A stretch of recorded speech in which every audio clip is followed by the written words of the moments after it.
ధ్యానించడానికి మన మనసులను సిద్ధపాటు చేసుకుందాం. యాక్చువల్ ఏంటంటే బైబిల్ క్లాసులో నేనైతే 3 అంశాలు పూర్తి చేయాలి అని అనుకున్నాను, కానీ 2 అంశాలు మాత్రమే ఈ బైబిల్ తరగతిలో పూర్తి చేయగలిగాం. ఒక అంశం మాత్రం బాకీ మిగిలిపోయింది, అంటే మళ్ళా బైబిల్ క్లాసులు పెట్టుకోవాలన్నమాట.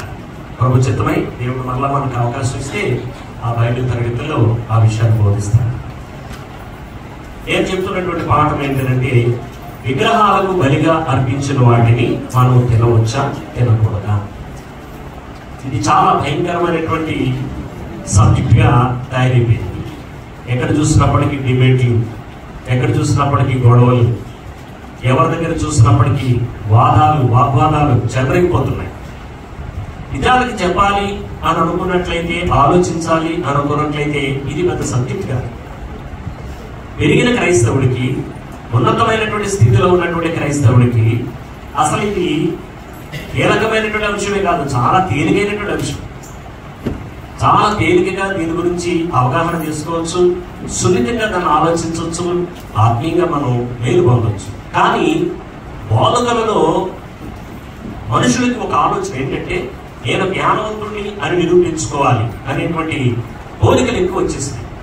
దానివల్ల ఏంటంటే కొన్ని డిబేట్స్ పెట్టడం, లేకపోతే కొన్ని రకరకాలైనటువంటి వాదాలకు వెళ్ళటం, దాని ద్వారా ఏంటంటే తాము జ్ఞానవంతులు అని నిరూపించుకోవడం, బైబిల్లో ఉన్నటువంటి వాటిని కలిపి చెరిపి విధానంలో బోధించేటువంటి పరిస్థితులు మనకున్నాయి. అందువల్ల నన్ను చాలా మంది అడిగారు, అన్న మీరు యూట్యూబ్లో పెట్టి మీరు మాట్లాడండి. అస్సలు పెట్టదు, మీరు నా దగ్గరికి రావద్దని చెప్పాను. నా దగ్గరికి రావద్దు, నన్ను పిలవద్దని చెప్పాను. ఈ గొడవలు పెడుతున్నటువంటి ఒక ఆయన నేను కూడా ఒక వేదిక మీద సువార్థికులుగా వెళ్ళవలసి వచ్చింది. అప్పుడు వెంటనే నేను సిన్సియర్గా చెప్పేశాను, నేను వస్తున్నాను, కేవలం దేవుడి వాక్యం చెప్పి వెళ్ళిపోతాను అంతే. తర్వాత నేను వచ్చిన తర్వాత మాత్రం గజిబిజి గందరగోళం బోధన మాత్రం చేయొద్దు, సిన్సియర్గా రండి, దేవుడి వాక్యం చెప్పండి, అవతలకి వెళ్ళిపోండి అంతే. అదే చెప్పేసి నేను వచ్చేసాను. అక్కడ ఉన్నటువంటి వాళ్ళకి కూడా చెప్పాను. అంచేత ఏ విషయంలో కూడా వాదనలు పెట్టుకోవద్దు, ఏ విషయంలో కూడా మనం తగాదాలకు వెళ్ళొద్దు. సున్నితంగా దేవుని వాక్యాన్ని ఆలోచిస్తే మనకు అర్థమవుతుంది. సరే, విగ్రహాలకు బలిగా అర్పించిన వాటిని మనం తినొచ్చా తినకూడదా? విగ్రహాలకు బలిగా అర్పించిన వాటిని తినొచ్చా తినకూడదా అనేది మనకు అర్థం కావాలంటే, మొట్టమొదట మనం చూసినటువంటి పాఠం ఏంటంటే, మన దేవుడు ఎలాంటి వాడో మనకు అర్థం కావాలి. మన దేవుడు ఎలాంటి వాడు? ఆయన అదృశ్యుడు, ఆయనకు ఒక రూపం లేనటువంటి వాడు, ఆయన భౌతికమైనటువంటి నేత్రాలకి కనబడనటువంటి వాడు. మన పక్కనే ఉంటాడు, మనతో పాటు కార్యక్రమాలు జరిపిస్తుంటాడు, సమస్త కార్యక్రమాల్లో పాల్పంచుకుంటాడు, కానీ ఎవ్వరికి కనబడండి, మీ కూడా దేవుడు పనిచేస్తుంటాడు. ఆయన తనను తాను బయలుపరుచుకున్నది ఏమిటి అని అంటే, నేను అదృశ్యుడను దేవుణ్ణి. దేవునిలో ఉన్నటువంటి ఉన్నతమైనటువంటి గుణమే. యేసు ప్రభు కూడా ఈ లోకానికి వచ్చినప్పుడు సమర స్థితిలో చెప్పిన మాట యోహాను 4:24లో, దేవుడు ఆత్మ గనుక. దేవుడు ఎలా బయలుపరిచాడు? ఆయన భౌతికమైనటువంటి రూపం కలిగింది. ఆత్మ అంటే అందులో 3 భావాలు ఉంటాయి ఆత్మలుగానే. 1 భౌతికమైనటువంటి రూపం లేనిది, 2 ఆత్మ భౌతికమైనటువంటి నేత్రాలకు కనబడదు. అర్థమవుతుందా మీకేమైనా? ఆత్మ పదార్థము కాదు. 3 భావాలు ఆత్మ అనేటువంటి మాటలో ఉన్నాయి. ఆత్మకు భౌతికమైన రూపం లేదు, ఆత్మ భౌతికమైనటువంటి నేత్రాలకు కనబడదు, ఆత్మ పదార్థం కాదు. పదార్థం అంటే అర్థం ఏంటి? వెండి, రాగి, బంగారం, మట్టి, ఇంతటి కాదనమాట. అర్థమవుతుందండి? అందుచేత విగ్రహానికి బలిగా అర్పించిన వాటిని మనం తినొచ్చా తినకూడదని ఆలోచించినప్పుడు మన దేవుడు ఎలాంటి వాడో మనకు అర్థం కావాలి. ఆయన ఎలాంటి వాడు అని అంటే, ఆయన అదృశ్యుడు అనేటువంటిది మొట్టమొదట మనం ఆలోచించాం. రెండవది మనం చూసినటువంటి విషయం ఏంటంటే, సరే ఆయన అదృశ్యుడకు దేవుడైతే, ఆ అదృశ్యుడకు దేవుడు మనం కలిగి ఉన్నాం. మరి విగ్రహం ఎలాంటిది ఆలోచన చేస్తాం. ఖచ్చితంగా విగ్రహానికి భౌతికమైనటువంటి రూపం ఉంది. ఆ విగ్రహము మనుషుడి చేత చేయబడింది. చెక్క, మట్టి, వెండి, రాగి, బంగారము, ఇట్లాంటిదన్నమాట. అదంతా అది ఒక ప్రాంతాల నుంచి కదలదు, అది మేలు చేయదు, కీడు చేయదు, హాని చేయదు, ఏమి చేయదు. ఎక్కడుందో అక్కడే ఉంటుంది. అది విగ్రహం యొక్క స్వభావము అనేటువంటి దానిని మనము ఆలోచన చేస్తాం. నిన్న దినాన మనం చూసినటువంటి ముఖ్యమైనటువంటి విషయం ఏంటంటే, అంటే దేవుడు అదృశ్యుడు అని చూసాం, రెండోది విగ్రహం ఎలాంటిది అని చూసాం, మూడోది విగ్రహారాధన గురించి దేవుడు ఏం చెప్తున్నాడు అనేటువంటి దానిని నిన్న ఆలోచించాం. పరిశుద్ధ గ్రంథంలో ఎక్కడ చూసినప్పటికీ కూడా విగ్రహారాధనను సర్వశక్తి సంపన్నుడైనటువంటి దేవుడు ప్రోత్సహించటం లేదు. అర్థమైందండి? ఒకవేళ అదృశ్యులకు దేవుణ్ణి మనం కలిగినటువంటి వారమైతే విగ్రహారాధన గురించి ఆయన ఏం చెప్పాడు, ఎలా చెప్పాడు, ఈ వాస్తవాలన్నిటికీ కూడా లేఖనాల నుంచి మనం పరిశోధన చేస్తాం. కానీ తెలియకుండా, మనం అనుకోకుండా మన జీవితాలలో ఇంకా కూడా విగ్రహారాధన అనేటువంటి కార్యక్రమాలు కొనసాగుతూనే ఉన్నాయి. కాబట్టి దేవుడు వాటిని ఏమంటున్నాడంటే, మొట్టమొదటి ఆయన చెప్పాడు అనమాట అండి, ఈ విగ్రహాలని ఏం చేయమన్నాడు, మొత్తం పారేయమన్నాడు. విగ్రహాన్ని పారేయమని చెప్పాడు. తర్వాత వాటిని ఏం చేయమన్నాడు, కాల్చేయమని చెప్పాడు. అవి నాకు ఏంటన్నాడు, అసహ్యం అన్నాడు. వాటి విషయంలో మీరు జాగ్రత్తగా ఉండండి అని చెప్పాడు. కాబట్టి ఎట్టి పరిస్థితుల్లో కూడా అన్ని జనులు చేసినట్టు దేవతలకు మీరు పూజలు చేయొద్దు. ఎందుకు తెలుసా? నాకు రావలసినటువంటి స్థానము, నాకు రావలసిన స్తోత్రము, నాకు రావలసిన మహిమ ఎవరికి ఇవ్వడం నాకు ఇష్టం లేదు, విగ్రహాలకు ఇవ్వడం నాకు ఇష్టం లేదు. నాకు రావలసిన మహిమ నాకు మాత్రమే రావాలి, నాకు రావాల్సిన స్తోత్రము నాకు మాత్రమే రావాలి. ఇంకొకరిని నా స్థానంలో పెడితే నేను ఊరుకోనని చెప్పి దేవుడు ఖండితంగా ఆజ్ఞాపించాడు. అందుచేత దేవుడు విగ్రహాన్ని ఖండిస్తున్నాడు, విగ్రహారాధనని కూడా ఖండిస్తున్నాడు. విగ్రహాన్ని ప్రోత్సహించడం లేదు, విగ్రహారాధనను ప్రోత్సహించడం లేదు. ఆ రెండింటినీ కూడా దేవుడు వ్యతిరేకిస్తున్నాడండి. ఇప్పుడు మనం ముఖ్యమైనటువంటి విషయానికి వద్దాం, కీలకమైనటువంటి విషయానికి వద్దాం. విగ్రహాన్ని అదృశ్యుడైనటువంటి దేవుడు ఖండిస్తూ ఉంటే, విగ్రహారాధనను దేవుడు ఖండిస్తూ ఉంటే, మరి విగ్రహాలకు బలిగా అర్పించిన వాటిని తినమని చెబుతున్నాడా, తినొద్దని చెబుతున్నాడా, మనం తినొచ్చా తినకూడదా అనేటువంటి విషయాన్ని ఈ సందర్భంలో బహుతేటగా ఆలోచన చేద్దాం. ఇక్కడ మీరు చాలా జాగ్రత్తగా గ్రహించవలసినటువంటి వాస్తవం, మనసు పెట్టి ఈ పాయింట్ ను ఆలోచించండి. రేపొద్దున జయరాజ్ గారు ఎలాంటి బోధ చేశాడు అని నా గురించి తప్పుడు ప్రచారాలు చేయొద్దు. ఓకేనా? మనసు పెట్టి ఆలోచించండి. నిద్ర వచ్చిందనుకోండి, ముగింపు ప్రార్థన చేసుకుని వెళ్ళిపోదాం. ఓకేనండి? అంతే తప్ప మనసు ఇక్కడ పెట్టకుండా మీరు ఆలోచించారనుకోండి, మనం అబద్ధ బోధకు వెళ్ళిపోతామండి. అర్థమవుతుందా? ఈ రోజు మనం ఆలోచించబోతున్నటువంటి ముఖ్యమైనటువంటి విషయం ఏంటంటే, విగ్రహాలకు బలిగా అర్పించిన వాటిని మనం తినొచ్చా తినకూడదా? చాలా మటుకు మీకు ఒక జవాబు వచ్చి ఉండాలి. ఏంటో జవాబు అనేదంటే, విగ్రహాన్ని దేవుడు ఏం చేస్తున్నాడు, ఖండిస్తున్నాడు. అవన్నీ ఏంటని చెప్తున్నాడు ఆయన, జస్ట్ వట్టివి, అవి చేతి పనులు మాత్రమే. అర్థమవుతుందా అని చెప్తున్నాడు ఆయన. మరి విగ్రహారాధన ఏం చేస్తున్నాడు ఆయన, ఏమండి, అసహించుకుంటున్నాడు. అసహించుకున్నాడు, అవి మీ దగ్గర నుంచి తీసి అవతల పడేసేయండి అని అంటున్నాడు. అంటే మీకు చాలా మటుకు నేను వేసిన ప్రశ్నకి జవాబు వచ్చేసి ఉండాలి ఇప్పటికే. ఏంటి? విగ్రహారాధనను, విగ్రహాలను దేవుడు ప్రోత్సహించడం లేదు, విగ్రహారాధనను దేవుడు ప్రోత్సహించడం లేదు. రెండింటిని దేవుడు ఖండిస్తున్నాడు. రెండింటిని దేవుడు ఖండిస్తున్నాడు అని అంటే, మరి విగ్రహాలకు బలిగా అర్పించిన వాటిని తినొచ్చని చెప్తున్నాడా, తినొద్దని చెప్తున్నాడా, తినమని చెప్తున్నాడా, తినకూడదని చెప్తున్నాడా? ఇప్పుడు ఒక చిన్న జవాబు చెప్తాను. ఒక పేషెంట్ ఒక డాక్టర్ గారి దగ్గరికి వెళ్ళాడు.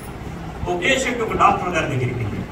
ఒక పేషెంట్ డాక్టర్ గారి దగ్గరికి వెళ్ళిన తర్వాత ఆ డాక్టర్ గారు ఏం చేశాడంటే, అయ్యా మీరు ఫలానా జబ్బు ఉందండి, నేను కొన్ని పరీక్షలు చేయాలండి, పరీక్షలు చేస్తానండి అని చెప్పి పరీక్షలు చేసేసాడు. పరీక్షలన్నీ చేసేసిన తర్వాత ఆయన ఇంచుమించుగా హార్ట్ లో ఉన్నటువంటి 3 వాల్వ్స్ కూడా క్లోజ్ అయిపోయింది. ఆల్మోస్ట్ వాళ్ళు దేనికి సమీపంలో ఉన్నాడు ఆయన, మరణమునకు సమీపంలో ఉన్నాడు. మీకు అర్థమవుతుందా? మరణమునకు సమీపంలో ఉన్నాడు అంటే ఇవాళ రేపో దాని పరిస్థితి క్లోజ్ అయిపోతుంది. ఇప్పుడు ఆయన ఏం చేస్తున్నాడంటే, అబ్బాయి నీ 3 వారాలు క్లోజ్ అయిపోయి నీ హార్ట్ కి సంబంధించింది, రేపో ఎల్లుండో నువ్వు నీ పరిస్థితి కపా కట్టేసేటట్టు ఉంది, లేకపోతే స్టండర్ వేయించుకో, లేకపోతే ఏదైనా ఆపరేషన్ చేయించుకోవాలి, నీ పరిస్థితి ఇద్దరు డాక్టర్ గారు చెప్పిన తర్వాత ఈ పేషెంట్ డాక్టర్ గారి దగ్గరికి వెళ్ళి అంటాడు, అయ్యా నేను మటన్ తెచ్చుకుని తినొచ్చండి. అర్థమైందా? పచ్చివేలు తెచ్చుకొని తినొచ్చండి, కేపలు వండుకొని తినొచ్చండి అని అడుగుతుంది. ఎలా ఉంది? ఎలా ఉంది? అడగారంగా ఉంది. ప్రసాద్ గారు అంటున్నారు, మాకు హార్ట్ ప్రాబ్లం లేదు కాబట్టి అడుగుతామని అంటాడు. అర్థమైందండి? తిన్న తర్వాత తెలుస్తుంది. అర్థమైందండి? అలాగనమాట. అంచేత ఇప్పుడు దేవుడి దగ్గరికి వెళ్ళి విగ్రహాలకు బలిగా అర్పించిన వాటిని మనం తినొచ్చా తినకూడదా? ఆయన విగ్రహాన్ని ఏం చేశాడు? ప్రోత్సహించాడా? ప్రోత్సహించాలా? మరి విగ్రహాలను ఏం చేశాడు? ప్రోత్సహించాడా? లేదండి. విగ్రహాన్ని ప్రోత్సహించలేదు, విగ్రహాలను ప్రోత్సహించలేదు. అప్పుడు విగ్రహాలకు బలిగా అర్పించిన వాటిని అర్థమవుతుందా మీకు? మీ దగ్గర జవాబు రావాలి. అంచేత ఈ రెండింటినీ ప్రోత్సహించినటువంటి దేవుడి దగ్గరికి వెళ్ళి, దేవా విగ్రహాలను ఇష్టపడవు గాని, విగ్రహారాధనలు ఇష్టపడవు గాని, నేను విగ్రహాలకు కలిగి అర్పించిన వాటిని తినొచ్చా అని అడిగితే ఎలా ఉంటాయి? సీనియర్ అలా ఉంటుంది అన్నమాట. అర్థమైందండి? అలా ఉంటుంది అన్నమాట. అర్థమవుతుందా? అందుచేత జవాబు ఇంచుమించుగా మన మనసులోనే దాగుందండి. దాన్ని మనం అడ్జస్ట్ అయిపోతున్నాం. ఏది పడితే దానికి అడ్జస్ట్ అయిపోతున్నాం. కాబట్టి ఈ రోజు లేఖనాల నుంచి కొన్ని విషయాలు బహుతేటగా ఆలోచించడానికి, అర్థం చేసుకోవడానికి మనం అందరం ప్రయత్నం చేద్దాం. ఈ రోజున క్రైస్తవులు అనబడేటువంటి వాళ్ళు, లేకపోతే ఈ రోజున దేవుని వాక్యాన్ని తెలుసు అనుకునేటువంటి వాళ్ళు విగ్రహారాధన చేయటం. నిన్న పాఠంలో చూసాం కదండి, మనం విగ్రహారాధన చేయటం వల్ల నష్టపోతున్నాం అండి. అర్థమైందండి? అధ్యక్షుడు సర్వోన్నతులైనటువంటి దేవుడిని కలిగి ఉండి, నిజమైనటువంటి దేవుడిని కలిగి ఉండి, విగ్రహాన్ని కానీ మన జీవితాల్లో కలిగి ఉన్నామంటే తెలియకుండా మన జీవితాల్లోకి శ్రమను చోటు తీసుకుంటే చిక్కుకుపోతామంటండి. ఎందులోనండి? శ్రమలో చిక్కుకుపోతామండి. తెలియకుండా విగ్రహారాధన చేసేస్తున్నాం. అర్థమైందండి? ఒకవాడు తెలియదు అనుకోండి, ఏదో దేవుడు ఏదో క్షమిస్తాడేమో. కానీ ఈ రోజు మనం తెలుసుకొని కూడా ఏం చేస్తున్నామండి?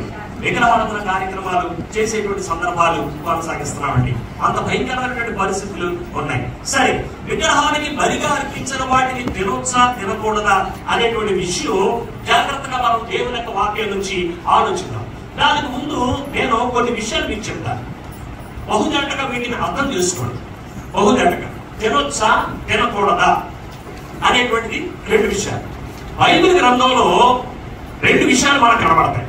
ఒకటి ఏంటంటే, విగ్రహాలకు బలిగా అర్పించిన వాటిని ఖచ్చితంగా దేవుడు చెప్పిన మాట ఏంటంటే తినొద్దు అనేటువంటి స్టేట్మెంట్ ఇచ్చాడు ఆయన. తినండి అనేటువంటి స్టేట్మెంట్ ఇచ్చాడు. ఎప్పుడు తినొద్దు అని చెప్పాడు దేవుడు, ఎప్పుడు తినమని చెప్పాడు దేవుడు. అర్థమవుతుందా? ఇది చాలా జాగ్రత్తగా మనకు అవగాహన ఉండాలి. ఇది అవగాహన లేకపోతే మన జీవితంలో కూడా విగ్రహారాధన చోటు చేసుకుంటారు. మన జీవితంలో కూడా విగ్రహం చోటు చేసుకుంటారు. దానికి ముందు తినొచ్చా తినకూడదా అనేటువంటి ఒక జవాబుని మన మనసులో పెట్టుకోబోయే ముందు కొన్ని మనం జాగ్రత్తగా పరిశోధన చేద్దామండి. దేవుని యొక్క వాక్యం నుంచి కొన్నింటిని మనం అర్థం చేసుకోవడానికి మనం ప్రయత్నం చేద్దామండి. ఎందుకంటే చాలా మంది క్రైస్తవులు అంటే వాదాలు పెట్టుకోవడానికి మాత్రమే ప్రయత్నాలు చేస్తున్నారు, కానీ ఇందులో రాయబడినటువంటి సంఘటనల గురించి ఆలోచిస్తున్నాయి. చూడండి, నిర్గమాకాండము 34వ అధ్యాయము, నిర్గమాకాండము 34వ అధ్యాయము జాగ్రత్తగా మనం చదువుతున్నామండి. నిర్గమాకాండము 34వ అధ్యాయము 15వ వచనాన్ని ఒకసారి మనం పరిశోధన చేద్దామండి. నిర్గమాకాండము 34వ అధ్యాయము 15వ వచనం అండి. ఆ దేశపు నివాసులతో నిబంధన చేసుకొనకుండా జాగ్రత్త పడుము. ఏ దేశ నివాసులతో? ఒకవేళ ఎవరైనా సరే విగ్రహారాధన చేసేటువంటి దేశాలు మీకు కనబడుతున్నాయనుకోండి, అలాంటి విగ్రహారాధన చేసేటువంటి దేశాలతో మీరు ఏం చేయకూడదు? నిబంధన చేసుకోకండి. అంటే విగ్రహారాధికులతో మనం ఏం చేసుకోకూడదు? నిబంధన చేసుకోకూడదు. అంతేకాదు, విగ్రహారాధికులైనటువంటి వారికి కూడా మన పిల్లల్ని ఇచ్చి పెళ్లి చేయకూడదు. అర్థమవుతుందండి? చాలా జాగ్రత్త. ఎందుకంటే పెళ్లి అంటే అర్థం ఏంటి? నిబంధన చేసుకోవడం. ఏం చేసుకోవడం అండి? నిబంధన చేసుకోవడం. అందుచేత విగ్రహారాధికులు ఎవరైనా కనబడుతున్నారని అంటే అలాంటి వాళ్ళతో మీరు నిబంధన చేసుకోకండి. చేసుకోకుండా ఏం చేయమంటున్నాడు? జాగ్రత్త పడండి. వారు ఇతరుల దేవతలతో వ్యభిచరించి ఆ దేవతలకు బలి అర్పించుతున్నప్పుడు ఒకడు నిన్ను పిలిచిన ఎడల నీవు వాని బలిద్రవ్యమును తినకుండా చూచుకొనుము. అంటే విగ్రహాలకు బలిగా అర్పించిన వాటిని తినచ్చా తినకూడదా? ఇక్కడ మూడు విషయాలు మీకు అర్థం కావాలండి. ఇక్కడ ఉన్నటువంటి ప్రేక్షకులు ఎవరండి? అంటే ఇశ్రాయేలీలండి. ఇక్కడ ఉన్నటువంటి ప్రేక్షకులు ఎవరంటే ఇశ్రాయేలీలండి. మనం కాదండి. ఈ మాట మనకి చెప్పాలా? ఎవరు చెప్తున్నాడు? దేవుడు ఇశ్రాయేలీలు చెప్తున్నాడండి. అర్థమవుతుందండి? ఇక్కడ ఉన్నటువంటి సందర్భం ఏంటండి? ఇక్కడ ఉన్న సందర్భం ఏంటండి? వాడు ప్రయాణంలో ఉన్నారా లేకపోతే ఐగుప్తు దేశంలో ఉన్నారా? ప్రయాణంలో ఉన్నారండి. వారు ప్రయాణంలో ఉన్నప్పుడు ఎవరిని వాళ్ళు కలుసుకుంటుంటారు? ప్రయాణంలో మార్గ మధ్యలో ఎవరు తగులుతుంటారు? వాళ్ళకి విగ్రహారాధికులు తగులుతుంటారు. కాబట్టి ఇక్కడ ఉన్నటువంటి ప్రేక్షకులు ఎవరనంటే ఇశ్రాయేలీలు. వాళ్ళ సందర్భం ఏంటంటే ప్రయాణంలో ఉన్నటువంటి సందర్భము. వాళ్ళకి సందేశం చెప్తుంది ఎవరు? దేవుడు చెప్తున్నాడండి. ఏమని చెప్తున్నాడు? ఇశ్రాయేలు ప్రాంతంలో కనాను దేశానికి ప్రయాణమే పెడుతున్నటువంటి సందర్భంలో వారు మార్గ మధ్యలో విగ్రహారాధికులు కలుసుకొని వాళ్ళతో నిబంధన చేసుకుంటారేమో. వాళ్ళ పిల్లలు పెళ్లి చేసుకుంటారేమో, వాళ్ళకు బలిగా అర్పించిన వాటిని తింటారేమో. కాబట్టి ఈ ముగ్గురు కలిపి మనం సందర్భాన్ని ఆలోచించుకుంటే వాళ్ళకు స్టేట్మెంట్ ఇచ్చేసాడు. ఏ స్టేట్మెంట్ ఇచ్చాడు? విగ్రహములకు బలిగా అర్పించిన వాటిని మీరేం చేయొద్దు. ఏమండి తినకూడదా? ఏమో చదివిన తర్వాత మీరే చెప్తాను. నేను రేపు గురించి మానేయాలనుకుంటున్నాను. మీ ఇంటి దాన్ని బట్టి చేద్దాం అనుకుంటున్నాను. తినమంటాడా తినదంటాడా? నెక్స్ట్ ఇంకా ఈ వాస్తవాన్ని మీరు మనసులో పెట్టుకోండి. దేవుడు చాలా సీరియస్ గా చెప్పండి ఈ విషయాన్ని. విగ్రహములకు బలిగా అర్పించిన వాటిని మాత్రం మీరు తినవద్దు. ఎందుకంటే కొన్ని విషయాలు మనం చాలా జాగ్రత్తగా మనం ఆలోచించవలసినటువంటి అవసరత మనకుందండి. చాలా సందర్భాలు ద్వితీయోపదేశ కాండము ఎందుకు వాళ్ళ విగ్రహాలకు బలిగా అర్పించిన వాటిని తినొద్దు అని చెప్పాడు? ఎందుకు వీళ్ళని తినొద్దు విగ్రహాలకు బలిగా అర్పించిన వాటిని అన్నాడు? ఎందుకు తినొద్దు అని చెప్తున్నాడు? వీళ్ళని ద్వితీయోపదేశ కాండము 6వ అధ్యాయము 4వ వచనం చూడండి. ద్వితీయోపదేశ కాండము 6వ అధ్యాయము 4వ వచనం చూడండి. ఇశ్రాయేలు మరి ఇప్పుడు ఇక్కడ ఆడియన్స్ ఎవరు? ఇక్కడ కూడా ఇశ్రాయేలులే, ఇక్కడ కూడా ఇశ్రాయేలులే. ఆ ఇశ్రాయేలుకి ఎవరు చెప్తున్నారు?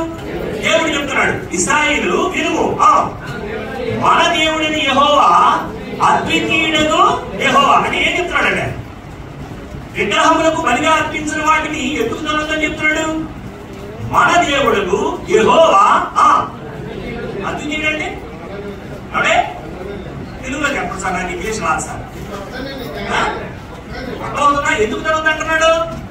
ఎందుకు తినొద్దు అంటున్నాడు? ఆయన దేవుడు అనేవాడు ఉన్నాడు అంటే ఎంతమంది ఉన్నాడు? ఒక్కడే. దేవుడు ఒక్కడే ఉన్నాడండి. అంచేత యెహోవా ఒక్కడే వాళ్ళకి దేవుడండి. అర్థమైందండి? యెహోవా మాత్రమే దేవుడు తప్ప ఈ విగ్రహాలు ఎవరు కాదు, దేవుడు కాదండి. ఈ విగ్రహాలు చెక్కబడినటువంటివి, ఈ విగ్రహాలు చేతులతో చేయబడినటువంటివి. కాబట్టి ఈ దేవుడైనటువంటి యెహోవాను నేను ఒక్కడే, వేరొక దేవుడు మీకు లేడు అంతే. మరి వేరొక దేవుడు మీకు లేనప్పుడు, ఒక్క దేవుడే మీకు ఉన్నప్పుడు, ఆ దేవుడిని మీరు జరిగినప్పుడు మీరు విగ్రహములకు బలిగా అర్పించినటువంటి వాటిని తినొచ్చా తినకూడదా? ఎవరితో మాట్లాడుతున్నారు? ఎవరు మాట్లాడుతున్నారు? దేవుడు మాట్లాడుతున్నాడు, ఇశ్రాయేలుతో మాట్లాడుతున్నాడు. జాగ్రత్తగా గుర్తుపెట్టుకోండి. అర్థమవుతుందా? ఎందుకంటే జాగ్రత్తగా మీరు గమనించండి. వీళ్ళ సంస్కృతి ఒకసారి మీరు ఆలోచించాలండి. ఎవరి సంస్కృతి? ఇశ్రాయేలు యొక్క సంస్కృతిని మనం ఒకసారి ఆలోచించినట్లయితే వీళ్ళు ఎక్కడున్నారు? వీళ్ళు ఐగుప్తులో ఉన్నారండి. ఎంతకాలం ఉన్నారు వీళ్ళు? ఆల్మోస్ట్ 400 సంవత్సరాలు వాళ్ళు అక్కడ బతికారండి. ఈ 400 సంవత్సరాలు కూడా వీళ్ళు ఎక్కడ బతికారనంటే విగ్రహారాధికుల మధ్య బతికారు. ఎక్కడ బతికారు? విగ్రహారాధికుల మధ్య బతికారు. అప్పుడు వాళ్ళకు ఒక అలవాటు అయిపోయింది. ఏం అలవాటు అయిపోయింది? విగ్రహారాధన చూస్తున్నారండి. విగ్రహారాధన చూస్తున్నారు కాబట్టి వాళ్ళకి విగ్రహారాధన అలవాటు అయిపోయింది. రెండోది ఏంటంటే విగ్రహాలకు బలిగా అర్పించిన వాటిని తినే విషయం కూడా వాళ్ళకి అలవాటు అయిపోయింది. కాబట్టి యోసేపు ఎంత గొప్పవాడనంటే కనాను దేశం నుంచి ఐగుప్తు దేశానికి తన తండ్రి తన సహోదరులు వచ్చినప్పుడు ఫరో దగ్గరికి వెళ్ళాడు. రాజా, నా తండ్రి సహోదరులు వచ్చాడు, భూలోకం అంతా కరువుగా ఉంది, కాస్త వాడు ఉండడానికి స్థలం ఇయ్యాలంటే అప్పుడు ఫరో ఏమన్నాడో తెలుసండి? యేసు నీ కళ్ళ ముందు ఉంది, ఎక్కడ కావాలి నీకు స్థలం తీసుకో, ఏ ప్రాంతం కావాలో ఆ ప్రాంతం తీసేసుకొని మీ అన్నదమ్ములకి మీ తండ్రికి ఇచ్చేసేయని చెప్పేసి. అప్పుడు ఆయన ఏం చేశాడో తెలుసండి? ఇశ్రాయేల్ ప్రజలు ఐగుప్తీయులతో కలిసి నివసించకుండా 2 ప్రోగ్రామ్స్ చేపట్టాడు. ఒక ప్రోగ్రామ్ ఏంటంటే వాళ్ళని తీసుకెళ్లి గోషెను అనేటువంటి ప్రాంతంలో పెట్టాడు. అది మొదటిది.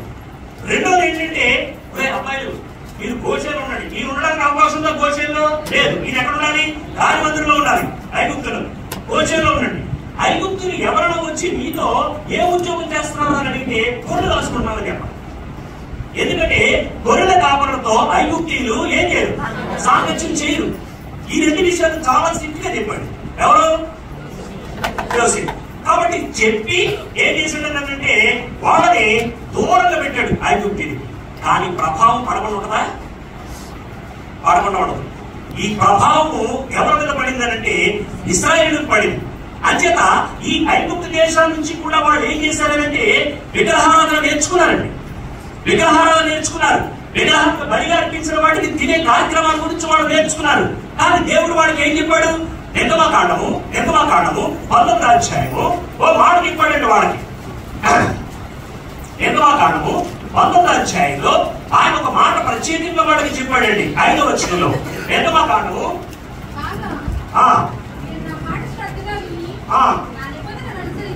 ఎవరు మరి ఇక్కడ ఎవరిద్దరు మాట్లాడుకుంటున్నారు? దేవుడు ఇశ్రాయేలు వీళ్ళిద్దరు మాట్లాడుకుంటున్నారు. వాళ్ళిద్దరు మాట్లాడుకుంటూ ఏమంటున్నాడండి? కాగా మీరు నా మాట శ్రద్ధగా విని నా నిబంధనను అనుసరించి నడిచిన ఎడల మీరు సమస్త దేశ జనములలో నాకు ఎవరు స్వకీయ సంపాద్యం. మీ దేవుడు ఎవరు? నేనే. నేను తప్ప వేరొక దేవుడు మీకున్నాడా? లేదండి. కాబట్టి వీళ్ళ కనిపించి మీరు తినడం ఏంటి? రెండవది, మీరే నాకు ప్రత్యేకమైనటువంటి జనం, నా స్వకీయ సంపాద్యం ఎవరంటే మీరే. అప్పుడు ఎలా ఉన్నారు వాళ్ళు?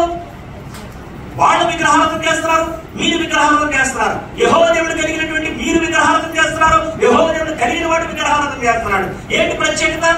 కాబట్టి మీరు విగ్రహాలకు బలిగా అర్పించిన వాటిని ఎట్టి పరిస్థితుల్లో తినకండి. ఎందుకు తినొద్దంటే మీ దేవుడిని యెహోవాను నేనే. మీరు దేవుడిగా కలిగింది ఎవరంటే నన్ను తప్ప విగ్రహాన్ని ఐదు దేవతల్ని దేవుడిగా మాత్రం మీరు కలిగి లేరు. అవి ఏమి కాదు, దేవుడు కాదు. అంతేకాదు, ఈ ప్రపంచం అంతట్లో కూడా మీరు నాకు ఎవరో తెలుసా? ఎవరో స్వకీయ సంపాద్యం, నా సొంత ప్రజలు మీరు. మరి దేవుని సొంత ప్రజలు విగ్రహారాధికులుగా ఉండాలా? మరి దేవుని సొంత ప్రజలు యెహోవా దేవుడిని ఆరాధించాలా? కాబట్టి ఎంత స్ట్రిక్ట్ గా చెప్పుకొచ్చాడంటే ఆయన, విగ్రహాలకు బలిగా అర్పించిన వాటిని మీరు పొరపాటున కూడా తినొద్దు. చాలా గట్టిగా ఇశ్రాయేలుకి ఆజ్ఞాపించుకుంటూనే వస్తూనే ఉన్నాడండి. యెషయా గ్రంథము జాగ్రత్తగా మనం ఆలోచన చేద్దాం. యెషయా గ్రంథము 44వ అధ్యాయము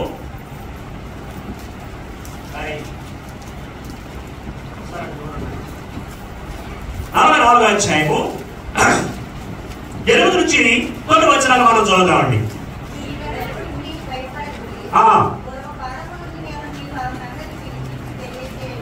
అంటే ఎప్పటి నుంచి చెప్పుకొస్తున్నాడు?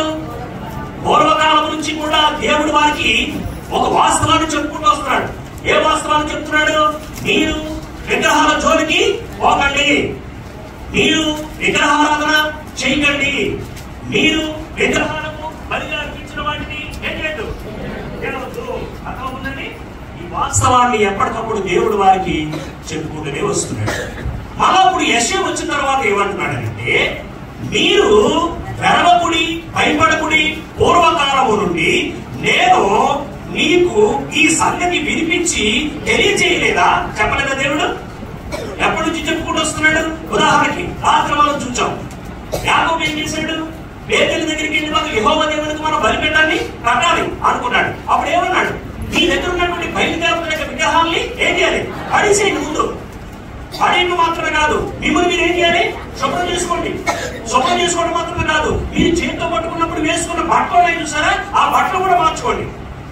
ఎంత సిన్సియర్ గా. అంటే అప్పటి నుంచి కూడా దేవుడు ఏం చేస్తున్నాడంటే, విగ్రహాల విషయంలో మీరు జాగ్రత్తగా ఉండాలని పూర్వకాలం నుంచి కూడా దేవుడు చెప్పుకుంటూనే వస్తూనే ఉన్నాడండి. చూడండి ఏమంటున్నాడు? మీరే నాకు సాక్షులు, నేను తప్ప వేరొక దేవుడు ఉన్నాడా? చెప్పండి. మీరు విగ్రహాలకు బలిగా అర్పించిన వాటిని తినాలి అని అంటే అది ఎందుకు తినకూడదని చెప్తున్నాడు ఆయన? ఎందుకు తినకూడదని చెప్తున్నాడు? మీరు నాకు సాక్షులు, మీరు నాకు సాక్షులు. నా అద్భుతాలు, నా సూచక క్రియలు, నా మహత్కార్యాలు అన్ని చూసినటువంటి వాడు, అనుభవించిన వాడు ఎవరు? మీ భోజనం లేదన్నారు, ఏం చేశాడు నేను? మంచిగా లేవన్నారు, ఏం చేశాడు నేను? కాబట్టి రాత్రి మాకు వెలుగు లేదన్నారు, ఏం చేశాడు నేను? బాగా మాకు ఎండగా ఉందన్నారు, ఏం చేశాడు నేను? అంటే ఇందుకు మీరు సాక్షులు. నేను యెహోవా దేవుణ్ణి, నేను ఒక్కడే దేవుణ్ణి, నేను తప్ప వేరొక దేవుడు లేడు అనడానికి మీరు తప్ప నాకు ఎవరైనా సాక్షులు ఉన్నారా? దాన్ని అనుభవించినటువంటి వారెవరు? నా శక్తి సామర్థ్యాలు రుచి చూచినటువంటి వాడు ఎవరు? మీరే. మీరే రుచి చూచి మీరే ఈ రోజు ఏం చేస్తున్నారు? విగ్రహానికి బలిగా అర్పించిన వాటిని తినడానికి వెళ్ళిపోతున్నారు. అంటే అర్థమైందన్నమాట. నాకు వీరు సాక్షులా, నాకు వ్యతిరేకుల? అర్థమవుతుందండి. ఒకవేళ విగ్రహానికి బలిగా అర్పించిన వాటిని ఒక వ్యక్తి తిన్నాడు అనేదంటే దేవుడి పక్షాన దేవుడు చేసినటువంటి మహత్కార్యాల విషయంలో ఆయనకి సాక్షిగా నిలబడ్డవాడు కాదు, ఆయనకి వ్యతిరేకంగా నిలబడ్డవాడు. గమనించండి, యెషయా గ్రంథకర్త ఎంత ఘోరంగా ఈ విషయాన్ని తెలియపరుస్తున్నాడో చూడండి. కాబట్టి ఏమంటాడు? మీరే నాకు సాక్షులు, నేను తప్ప వేరొక దేవుడు ఉన్నాడా? నేను తప్ప ఆశ్రయ దుర్గమనేది లేదు, ఉన్నట్టునే నేను ఎరుగను. విగ్రహము నిర్మించిన వారందరూ మాయ వంటి వారు, వారికి ఇష్టమైన విగ్రహములు నిష్ప్రయోజనములు, తానే అందుకు సాక్షులు. వారు గ్రహించువారు కారు, ఎరుగువారు కారు, కనుక వారు సిగ్గుపడరు. ఎందుకును పనికిరాని విగ్రహమును పాతపోసి దానిని ఒక దేవునిగా నిరూపించువాడెవడు? ఇదిగో దాన్ని పూజించువారు అందరూ ఏం కాబోతున్నారు? సిగ్గుపడుదురు. ఆ శిల్పకారుడు నరమాత్రుడే కదా, వారందరూ పోగు చేయబడి నిలువడవలను, నిశ్చయముగా వారు భయపడి సిగ్గుపడుదురు. కాబట్టి ఇప్పుడు విగ్రహానికి బలిగా అర్పించిన వాటిని తినొచ్చా?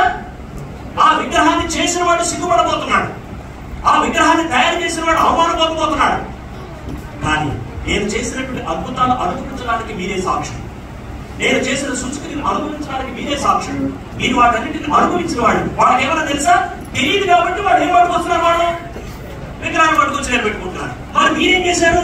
తెలిసినటువంటి వాడు, నా శక్తి సామర్థ్యాలు మీరు ఎదిగినటువంటి వాడు.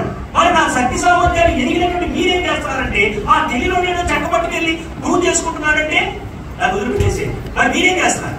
నా శక్తిని, నా కార్యాలను రుచి చూసినటువంటి మీరు కూడా వెళ్ళి అక్కడికి వెళ్ళి విగ్రహాలను చేస్తున్నారు, దానికి సమర్పించిన వాటిని ఖండితంగా చెప్తున్నాడు. చూసారా, విగ్రహాలుగా బలిగా అర్పించినటువంటి వాటిని తినొద్దు. ఎందుకంటే వీళ్ళు భయంకరంగా తయారైపోయారండి. ఎవరు? ప్రేక్షకులను మర్చిపోకండి. ఎవరో ప్రేక్షకులు? కడుపులో ఉన్న క్రీస్తు సంఘం కాదు, గడ్డలో ఉన్న క్రీస్తు సంఘం కాదు, భారతదేశంలో ఉన్నటువంటి క్రీస్తు సంఘం కాదు. ఎవరికిది?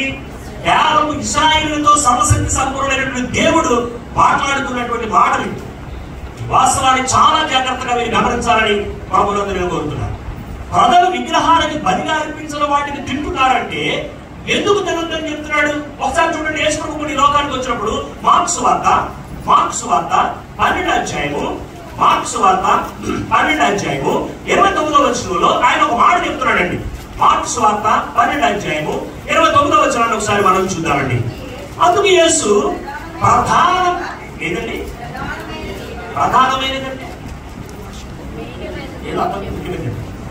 ప్రధానమైనదంటే మొదటిది మీ బ్రతుకులో ఏమండి మొదటిది ఏదండి?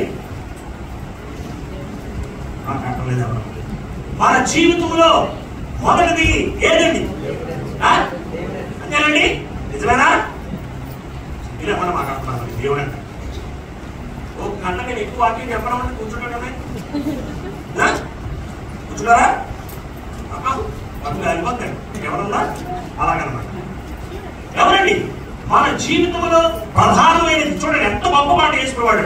అందుకు యేసు ప్రధానమైనది ఏదనగా, ఓ ఇశ్రాయేలు వినుము, మన దేవుడైన ప్రభువు అద్వితీయ ప్రభు. అదే ప్రధానమైనది. అంటే మన జీవితంలో మొట్టమొదటిది, మన జీవితంలో ప్రాధాన్యత కలిగినది, మన జీవితంలో ఉన్నతమైనటువంటిది ఏదనమాట? దేవుడే. జాగ్రత్త. మన జీవితంలో ప్రధానమైనది దేవుడు అనుకుంటే, ప్రధానమైనటువంటి దేవుడు అయినప్పుడు విగ్రహాలకు బలిగా అర్పించిన వాటి దగ్గరికి మనం వెళుతున్నాము అని అంటే దేవుడైనవాడు.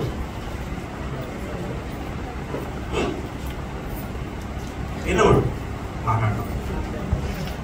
నేను అడిగాను కాబట్టి ఎన్నోడు అవుతాడు. జాగ్రత్త. దేవుడు రెండోవాడైపోతాడో, మూడోవాడైపోతాడో, పదోవాడైపోతాడో, 100వాడైపోతాడో తెలియదండి. ఒకటి మాత్రం వాస్తవం, విగ్రహానికి బలిగా అర్పించిన వాటిని తినడానికి నువ్వు వెళ్ళిపోయినప్పుడు ప్రధానమైనటువంటి దేవుని స్థానంలోనికి ఎవరు వచ్చేసారు? విగ్రహం వచ్చేసి. దాని మాత్రం వాస్తవం. రెండోవాడుగా పెట్టుకున్నావా నువ్వు, మూడోవాడుగా పెట్టుకున్నావా దేవుడిని, 100వాడుగా పెట్టుకున్నావా నాకు తెలియదు, అది మీ ఇష్టం. అది కానీ ప్రధానమైనటువంటి దేవుడు, ఉన్నతమైనటువంటి దేవుడు అతని స్థానాన్ని నుంచి పక్కకు పోయాడు. ఆ స్థానంలోకి ఎవరు వచ్చేసారు అనమాట? కాబట్టి చేసుకున్నాడు అనమాట. వినమయ్యా, నేను చెప్తున్నాను, ప్రధానమైనది ఏదో తెలుసా? ప్రధానమైనది ఏది? ఎంత గడికి నేను చెప్పాడనంటే మన దేవుడైన ప్రభువు అద్వితీయ ప్రభు. ఇప్పుడు ఉన్నాడా? లేడు. అదేనండి ప్రధానమైనది. ఎంతమంది ఈ రోజున క్రైస్తవుల యొక్క జీవితాలలో ప్రధానమైనటువంటి స్థానంలో దేవుడు పెట్టుకుంటున్నారు. విగ్రహాన్ని పెడుతున్నామే తప్ప ప్రధానమైనటువంటి స్థానంలో దేవుని పెట్టడం లేదు. విగ్రహానికి బలిగా అర్పించిన వాటిని ఒక వ్యక్తి తింటున్నాడు అని అంటే, విగ్రహానికి ప్రాధాన్యత ఇస్తున్నాడు అని అంటే, విగ్రహానికి విలువనిస్తున్నాడు అని అంటే, నీ దేవుడు మొదటి స్థానంలో మాత్రం లేడు, ప్రధాన స్థానంలో లేడు. అది 100వ స్థానంలో ఉన్నాడు, 200వ స్థానంలో ఉన్నాడు, మీరే చూసుకోండి. నాకు తెలియదు. మీరు పలానా స్థానంలో పెడుతున్నారు అని చెప్పడానికి నాకు అర్హత లేదు, నేను దాన్ని వెచ్చించలేదు. కాబట్టి మిమ్మల్ని మీరు సమర్థ చేసుకోవాలి. ఆ దేవుడిని నేను ఏ స్థానంలో పెడుతున్నాను, మీరు ఏ స్థానంలో పెడుతున్నారు అనేటువంటి స్థితిని బట్టి మీ పట్ల దేవుడు కలిగించుకునేటువంటి జోక్యం ఆధారపడి ఉంటుంది. జాగ్రత్త సుమ. కాబట్టి పాతల మంత్ర కాలం నుంచి సర్వోన్నతుడైనటువంటి దేవుడు చెబుతుంది ఏంటంటే, విగ్రహాలకు బలిగా అర్పించిన వాటి విషయంలో ఇశ్రాయేలులారా చాలా జాగ్రత్తగా మీరు ఉండండి. ఎందుకు తెలుసా? కొరింథీయులకు రాసినటువంటి మొదటి పత్రిక 8వ అధ్యాయము, కొరింథీయులకు రాసిన మొదటి పత్రిక 8వ అధ్యాయము, కొరింథీయులకు రాసినటువంటి మొదటి పత్రిక 8వ అధ్యాయము 6వ వచనాన్ని ఒకసారి మనం చూద్దాం. ఆకాశమందైనను భూమి మీదనైనను దేవతలను బడినవి ఉన్నను మనకు ఒక్కడే. ఎంతమంది అనుకోండి, నాకు అనవసరం. ఎవరండి? ఎంతమంది దేవుడు ఉన్నారు మనకి?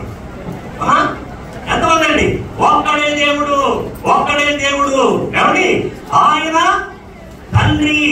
ఆయన నుండి సమస్తమును కలిగిను, ఆయన నిమిత్తము మనమున్నాము.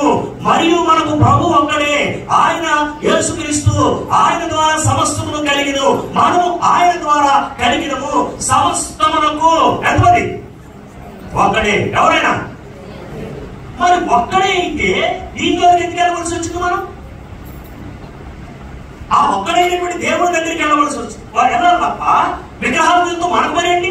అసలు విగ్రహం అనేటువంటి మాట మన నోట ఎందుకు రావాలి? దేవుని పిల్లల నోట విగ్రహం అనేటువంటి మాట ఎందుకు రావాలి? కొత్త నిబంధన కాలంలో కూడా సంఘం ప్రారంభించబడింది. ఎక్కడ ప్రారంభించబడింది? యెరూషలేములో ప్రారంభించబడింది. ఎంతమందితో ప్రారంభించబడింది? 3000 మందితో సంఘం ప్రారంభించబడింది. ఎవరు ప్రసంగం చేశారు? మొట్టమొదట పేతురు ప్రసంగం చేశాడు. సంఘం ప్రారంభించబడిన తర్వాత యెరూషలేములో ప్రారంభించబడినటువంటి సంఘము అపోస్తలుల కార్యాలు 1వ అధ్యాయం 8వ వచనంలో యేసు ప్రభు అపోస్తలులకి ఒక మాట చెప్పాడు. ఏ మాట చెప్పాడు? చూడండి, అపోస్తలుల కార్యాలు 1వ అధ్యాయం 8వ వచనాన్ని మనం జాగ్రత్తగా చూద్దామండి. అపోస్తలుల కార్యాలు. ఆయనను పరిశుద్ధాత్మ మీ మీదకి వచ్చినప్పుడు మీరు శక్తి ఉండగల కనుక మీరు యెరూషలేములోను యోదయ సమరయ భూదిగంతముల వరకు. అర్థమవుతుందండి? నాకు సాక్షి అర్థమవుతుందా? అంటే మొట్టమొదట ఈ సంఘం ఎక్కడ ప్రారంభించబడుతుంది? యెరూషలేములో ప్రారంభించబడుతుందండి. ఏమండి? యెరూషలేము నుంచి సంఘం ఎక్కడికి వెళ్తుంది? యోదయ, ఏమండి, సమరయ, అక్కడి నుంచి భూదిగంతముల వరకు కూడా వెళ్ళిపోవాలి సంఘం. అర్థమవుతుందండి? భూదిగంతముల వరకు వెళ్ళిపోవాలండి సంఘం. అంటే యెరూషలేములో ఉన్నటువంటి సంఘం యోదయ, సమరయ, భూదిగంతముల వరకు వెళ్ళిపోవాలండి. 8వ అధ్యాయం వచ్చినప్పటికీ ఎక్కడికి వచ్చింది? సమరయ వచ్చేసిందండి. సమరయ దగ్గర నుంచి ఎక్కడికి వెళ్ళిపోయిందండి? భూదిగంతాల వరకు సంఘం వెళ్ళిపోయింది. అప్పుడు 2 అంత్యోకయలు ఉన్నాయి బైబిల్. ఒకటి పిసిదియాలోని అంత్యోకయ అనేటువంటిది ఒకటి ఉంది, సిరియాలోని అంత్యోకయ ఒకటి ఉంది. అపోస్తలుడైనటువంటి పౌలు గారు సిరియాలో ఉన్నటువంటి అంత్యోకయలో సంఘ సభ్యత్వాన్ని తీసుకున్నాడు. అక్కడ వాళ్ళు పనిచేస్తున్నారు. వీళ్ళు వెళ్ళి అక్కడ సువార్త పరిచయం చేసినటువంటి బర్నబా, పౌలు వీళ్ళు వెళ్ళి సువార్త పరిచయం చేసినప్పుడు అక్కడ జరిగినటువంటి దృష్టాంతం ఏంటంటే, కొంతమంది అన్యజనులు ప్రభులోకి వచ్చారు.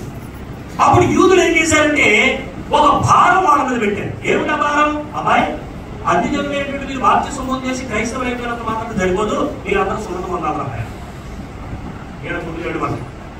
ఏదో బాప్తిస్మం పొందండి, వేసుకుంటూ ఒప్పుకున్నాం లేదు, ఎక్కడ పొందాడు మేము, మా వల్ల కాదండి అని చెప్పి ఎంత గొడవ వచ్చేసింది. ఎంత గొడవ వచ్చేసిందనంటే అపోస్తలుడైనటువంటి పౌలు, బర్నబా వాళ్ళ వల్ల కాలేదు సమస్యను పరిష్కారం చేయండి. అప్పుడు వాళ్ళు అక్కడ నుంచి సహోదరులందరినీ తీసుకుని ఎక్కడికి వచ్చారంటే యెరూషలేములో ఉన్నటువంటి పెద్దల దగ్గరికి, అపోస్తుల దగ్గరికి బయలుదేరి వచ్చాడు. కొత్త నిబంధనలో రాయబడినటువంటి పత్రికలలో మొట్టమొదటి పత్రిక ఒకటి రాశారట అపోస్తులు. ఇప్పుడు రోమా పత్రిక మొదటి పత్రిక కాదండి, అంతకంటే ముందు ఒక పత్రిక రాశారు. చూడండి, అపోస్తుల కార్యాలు 15వ అధ్యాయము, అపోస్తుల కార్యాలు 15వ అధ్యాయము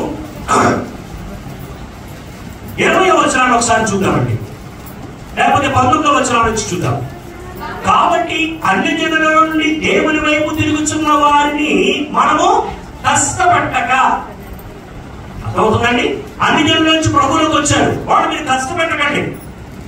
విగ్రహ సంబంధమైన అపవిత్రతను, జారత్వమును, గొంతు పిసికి చంపిన దానిని, రక్తమును విసర్జించుటకు వారికి పత్రిక రాసి పంపవలనని నా అభిప్రాయము. అర్థమవుతుందండి?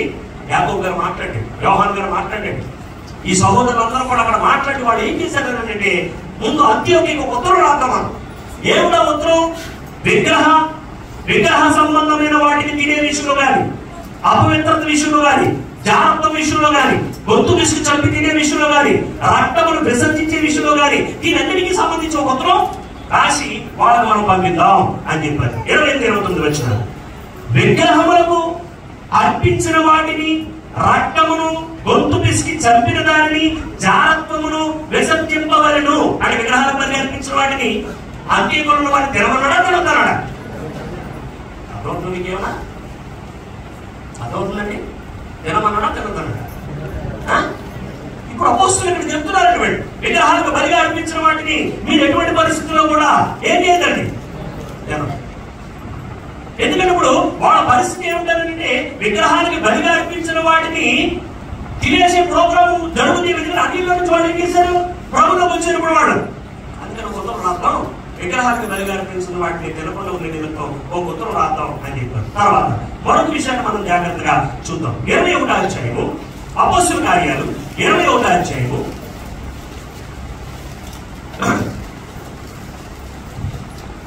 25వ వచనాన్ని కూడా మనం జాగ్రత్తగా చూద్దాం. 25వ వచనం, 21, 25. అయితే విశ్వసించిన అన్ని జనులను గురించి వారు విగ్రహములకు అర్పించిన వాటి రక్తమును, గొంతు పిసికి చంపిన దానిని, జారత్వమును మానవలసినదని నిర్ణయించి వారికి వ్రాసి ఉన్నామని చెప్పి మానేలా తినాలి.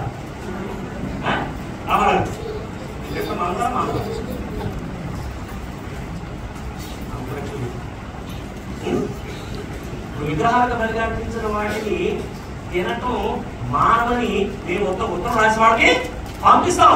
అంటే విగ్రహాలకు బలిగా అర్పించిన వాటిని తినమంటున్నాడా తినమంటున్నాడా? ఏమండి మాట్లాడలేదా? ప్రకటన గ్రంథము 2వ అధ్యాయము, రెండో అధ్యాయము తొయితైరులో ఉన్నటువంటి సంఘాల గురించి మాట్లాడుతున్నాడు. ఎన్ని సంఘాలకు రాశాడు గుర్తురాని? ఏమండి 7 సంఘాలకు రాశాడు. తొయితైరులో ఉన్నటువంటి సంఘానికి తెలియపరుస్తూ 2వ అధ్యాయం 20వ వచనం చూడండి. అయినను నీ మీద తప్పు ఒకటి నేను మోపవలసి ఉన్నది. ఎవరిదా? ఎవరిదండి? సంఘం మీద తప్పు ఒకటి మోపవలసి ఉన్నది.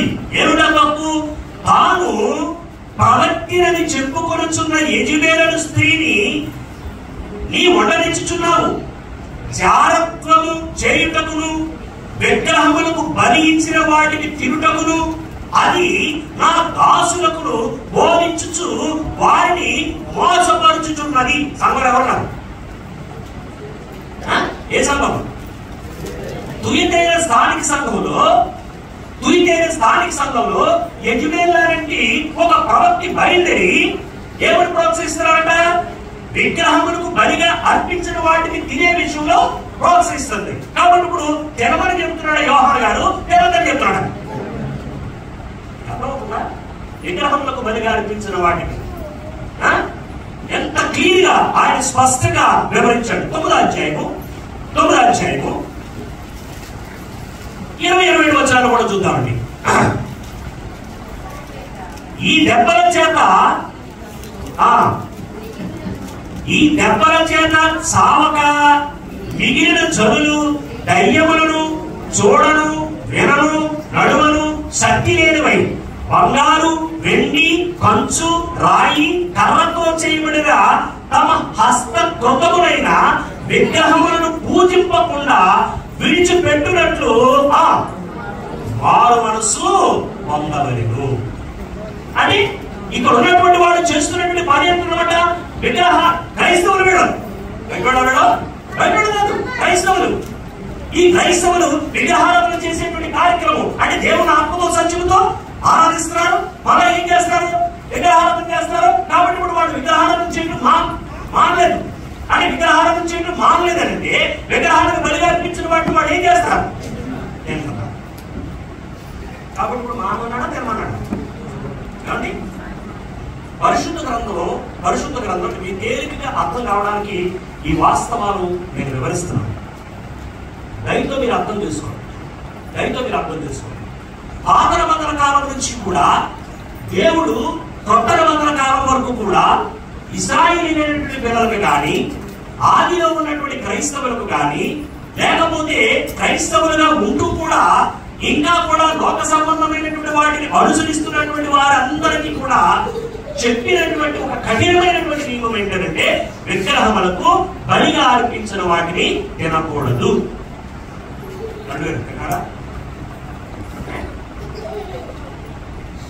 ఏం చేస్తాడు? విగ్రహాలకు బలిగా అర్పించిన వాటిని తినకూడదు. ఎవరు మీకు చెప్పండి? కొద్ది మాట్లాడతారు, కొద్ది మాట్లాడుతున్నారు. అవుతుందండి అడగదండి. లేకపోతే విగ్రహాలకు బలిగా అర్పించిన వాటిని దేవుడు తినమని చెప్తున్నాడా, తినొద్దని చెప్తున్నాడా? ఇప్పుడు తినాలా తినకూడదా? ఏమండి తినకూడదని నమ్మేవాడు ఎంతమంది ఉన్నారు చేతులు? ఏమండి ఎవరండి పాట పైకి చెప్తారా? అంతవరకు ఏం చేస్తారా?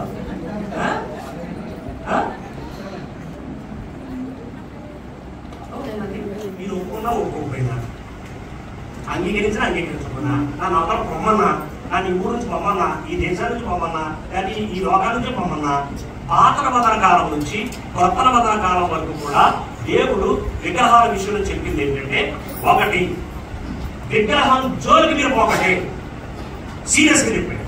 2 విగ్రహాలను చేయకండి అని చెప్పాడు. 3 విగ్రహాలకు బలిగా అర్పించిన వాటిని తినకండి. కేవలం పితరేవులు మాత్రమే కాదు, మోషేయులు మాత్రమే కాదు, క్రైస్తవులకి కూడా దేవుడు చెప్పినటువంటి మాట ఏంటంటే విగ్రహములకు బలిగా అర్పించిన వాటిని మీరు ఎటువంటి పరిస్థితులు కూడా తినకండి అని కట్టింది.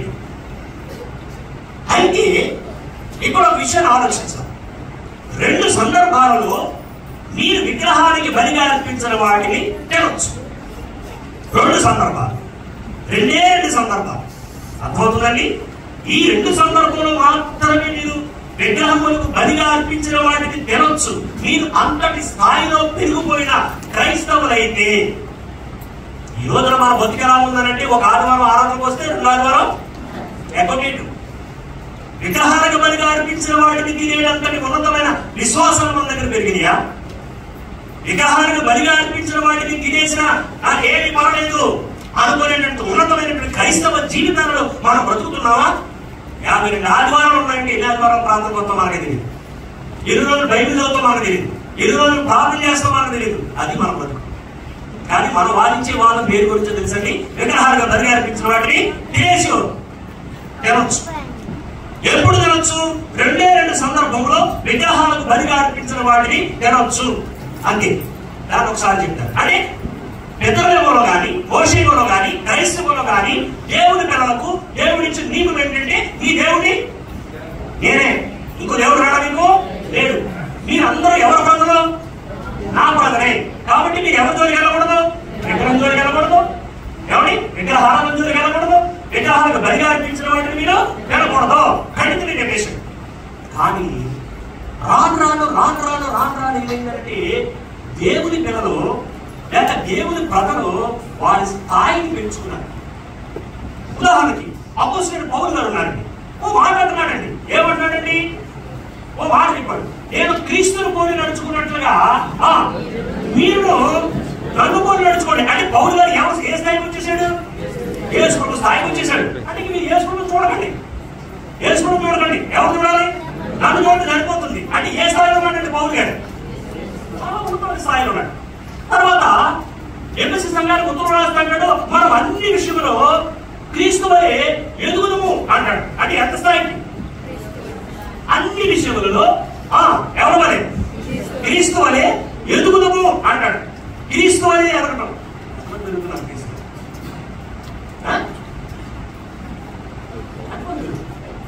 కాబట్టి ఎవరు తెగొచ్చు విగ్రహానికి బలిగా అర్పించిన వాటిని కొన్ని వచనాలు మీకు చెప్తారు.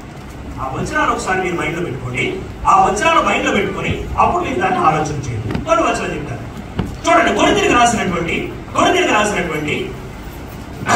మొదటి పత్రిక, కొరింథీయులకు రాసిన మొదటి పత్రిక 6వ అధ్యాయము కొన్ని విషయాలు మీరు మనసులో పెట్టుకున్నాను. మొదటి కొరింథీ పత్రిక 6వ అధ్యాయము 13వ వచనాన్ని ఒకసారి చూడండి. జాగ్రత్తగా ఒక మాట అక్కడ చెప్పండి, అది చదివినప్పుడు ముందుకెళ్దామండి. భోజన పదార్థాలు జాగ్రత్తగా ఆలోచించండి. భోజన పదార్థములు కడుపునకును, కడుపు భోజన పదార్థములకును అర్థమవుతుందండి. భోజన పదార్థములు కేవలము దేని కొరకు? ఎవరు కాదు. మా తమ్ముడు ఎంత షార్ప్గా లెసన్ పెట్టున్నాడు. అలా వినండి సార్, అలా వినండి. మా మమ్మల్ని ఎక్స్ప్లెయిన్ చేయండి. భోజన పదార్థములు విగ్రహానికి కాదు, భోజన పదార్థములు తినేటువంటి పదార్థములు ఎవరి కొరకు? కడుపు కొరకు. పౌలు గారి యొక్క లాజిక్ చూడండి ఇక్కడ. అంటే కొందరు చెప్పబోతున్నాడు, ఎవరు విగ్రహానికి బలిగా అర్పించిన వాటిని తినొచ్చు. మీ మనసులో ఫిక్స్ అవ్వాల్సిన విషయం ఏంటంటే, అక్కడ చెక్క ఉంది, అక్కడ వెన్ను ఉంది, అక్కడ రాయి ఉంది, ఈ చెత్త చెదారం ఉంది.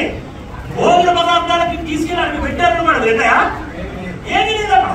కాబట్టి భోజన పదార్థములు ఎవరి కొరకు? ఆయన అన్న మాట ఏంటండి?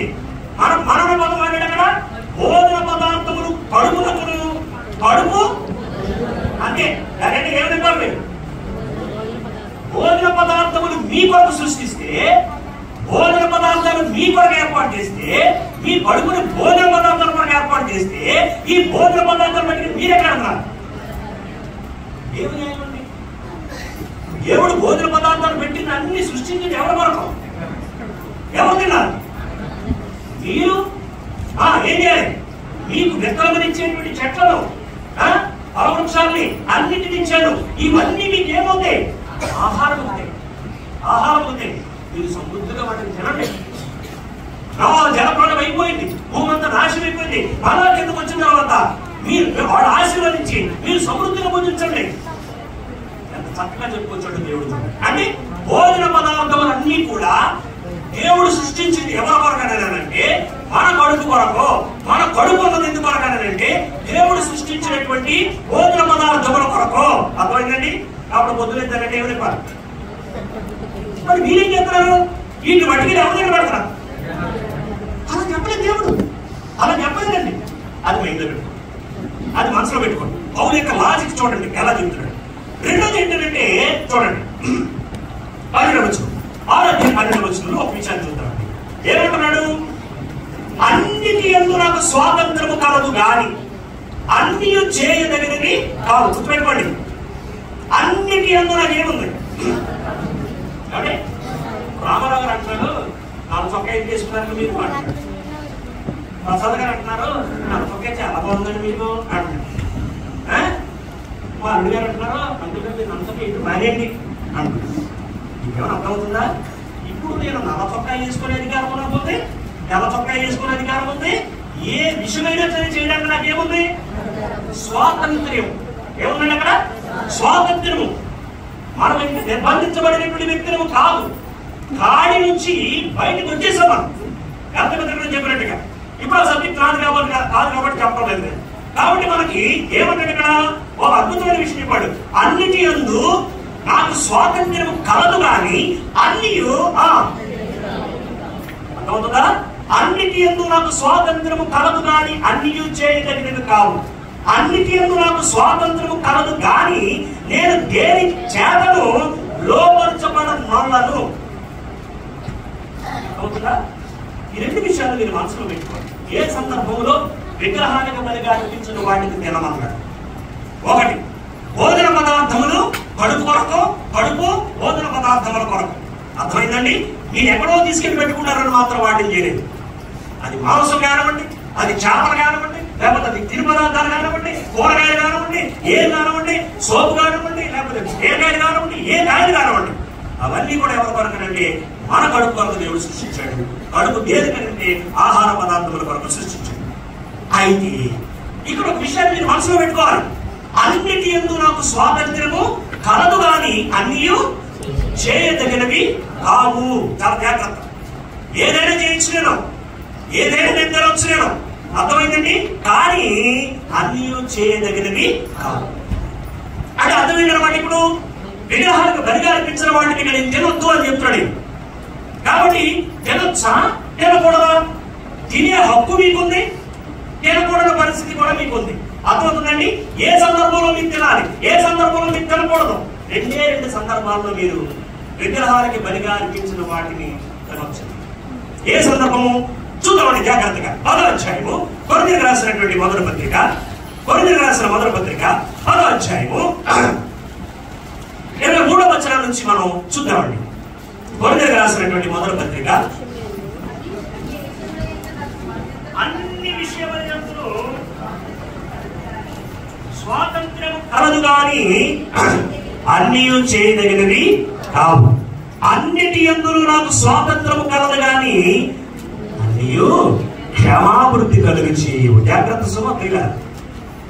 విగ్రహాలకి బలిగా అర్పించిన వాటిని నేను తినొచ్చు అని అనుకున్నటువంటి వ్యక్తి దీన్ని చాలా జాగ్రత్తగా ఆలోచించండి. అన్ని విషయములందు నాకు స్వాతంత్రము కలదు కానీ అన్ని చేయదగినవి కావు. అన్నిటి యందు నాకు స్వాతంత్రము కలదు కానీ అన్ని క్షమాభివృద్ధి కలుగు చేయవు. ఎవడను తన కొరకే కాదు ఎదుటి వారి కొరకు మేలు చేయ చూచుకొనవలెను. మన సాక్షి నిమిత్తము ఏ విచారణయు చేయక కటిక వాటిలో అంగటిలో అమ్మినదేదో దానిని మీరు తినొచ్చు. ఒక సందర్భంలో మీరు తిన్నారు. ఇక్కడ ఒక సందర్భం చెప్పండి. ఏమున్న సందర్భం? నెంబర్ 1, మీరు విగ్రహానికి బలిగా అర్పించిన వాటిని తింటున్నారు. తినేటప్పుడు మీ మనస్సాక్షిని ఒకసారి ప్రశ్నించుకోండి. మీ మనస్సాక్షిని ఒకసారి ప్రశ్నించుకోండి. విగ్రహాలలోనూ కూడా ఏదో ఉంది, విగ్రహాలలోనూ కూడా దేవుళ్ళే, అవి కూడా దేవుళ్ళే. మా దేవుడు ఆయన, ఈ దేవుడు ఒక దేవుళ్ళు అని అనుకోని గారు మీరు తిన్నారు అనుకోండి. అప్పుడు మీ మనస్సాక్షి ఏం చేస్తుంది? తప్పు చేస్తున్నావయ్యా అని మిమ్మల్ని దోషారోపణ చేస్తుంది. ఒకవేళ చిచ్చి విగ్రహాలన్నీ వాటిది, వాటిలో నాకు ఏమీ లేదు, ఇవన్నీ చెక్కతో చేయబడ్డాయి, మట్టితో చేయబడ్డాయి, వెండితో చేయబడ్డాయి, ఉగ్రాలను చేయు, మేది చేయు, కీడి చేయు, అవన్నీ నాకు అనవసరం. నా సర్వశక్తి సంపన్నుడైనటువంటి దేవుడు నాకున్నాడు, ఇవి నా దేవుడు సృష్టించింది అని మీరు అర్థం చేసుకుని మీ మనస్సాక్షి మీరు కరెక్ట్ గా జవాబు చెప్పుకోగలిగితే, మీ మనస్సాక్షి వాటిని తిన్నప్పుడు దోషారోపణ చేయకుండా ఉంటే ఖచ్చితంగా మీరు ఏం చేయొచ్చు. కానీ మనస్సాక్షి గారి దోషారోపణ చేసింది అని అంటే, మీరు తిన్నారు అని అంటే విగ్రహానికి బలిగా అర్పించిన వాటి విషయంలో మీరు పాపము చేసిన వారి. ఎందుకంటే జవాబు ఎవరు చెప్పాలి? మీ మనస్సాక్షి మీ దేవుడికి జవాబు చెప్పాలి. అక్కడ ఏరా చెప్పాడు కాబట్టి తిన్నాను కాదండి. ఏదైనా దేవుడు చెప్పడానికి జయరాజు పొద్దున అక్కడ జవాబు చెప్పడు. ఎవరు జవాబు చెప్పాలి? మీ మనస్సాక్షి అక్కడ జవాబు చెప్పు. అది చేయండి. అంగటిలో అమ్మినటువంటిది ఏదైనా సరే మీరు తినండి, బజార్లో మీరు ఏదైనా వస్తువు తెచ్చుకొని తినండి. కానీ తినేటప్పుడు మాత్రం ఒకటి దృష్టిలో పెట్టుకోండి, మీ మనస్సాక్షి ఏమంటుంది. ఒకవేళ మీ మనస్సాక్షి దోషారోపణ చేయండి, చిచి అవన్నీ చక్కెరం, అవి వెండి బంగారం ఇవన్నీ కాదు, నాకు స్వాతంత్రం తినడానికి. కాబట్టి ఈ వస్తువులు ఎవరి కొరకు దేవుడు చేశాడు? నా కొరకే. ఈ వస్తువులన్నింటినీ కూడా దేవుడు నా కొరకే చేశాడు. కాబట్టి నేనేం చేయాలి? నా దేవా ఆహారం ఇచ్చావా అని ఆయనకి కృతజ్ఞత చెల్లించి ప్రార్థన చేసుకొని నువ్వు తిన్నావు, నీ మనస్సాక్షి దోషారోపణ చేయట్లేదు, అభ్యంతరం నేను తిన్నాను. నీ మనస్సాక్షి దోషారోపణ చేయకపోతే నెంబర్ 1 తినొచ్చు. నెంబర్ 2 చూడండి, కొరింథీయులకు రాసినటువంటి మొదటి పత్రిక 8వ అధ్యాయము, కొరింథీయులకు రాసిన మొదటి పత్రిక 8వ అధ్యాయము 9వ వచనం నుంచి కొన్ని వచనాలు చదువుతాను, జాగ్రత్తగా వినండి. ఆయనను మీకు కలిగిన ఈ స్వాతంత్ర్యం వలన బలహీనలకు అభ్యంతరము కలగకుండా చూసుకోండి. రెండోది, ఇంకెప్పుడు తినొచ్చు? ఇంకెప్పుడు తినొచ్చు? విగ్రహాలకు బలిగా అర్పించిన వాటికి ఇంకెప్పుడు తినొచ్చు? మీరు బలవంతుడు, మీ ఎంతటి బలవంతుడు అంటే విగ్రహాలన్నీ కూడా ఒట్టిది, వాటిలో ఏమీ లేదు, మా దేవుడు చాలా గొప్పవాడు అని మీరు అర్థం చేసుకున్నారు. ఏం చేస్తున్నారు? హ్యాపీగా తినేస్తున్నారు. కానీ నారాయణ బలహీనుడు.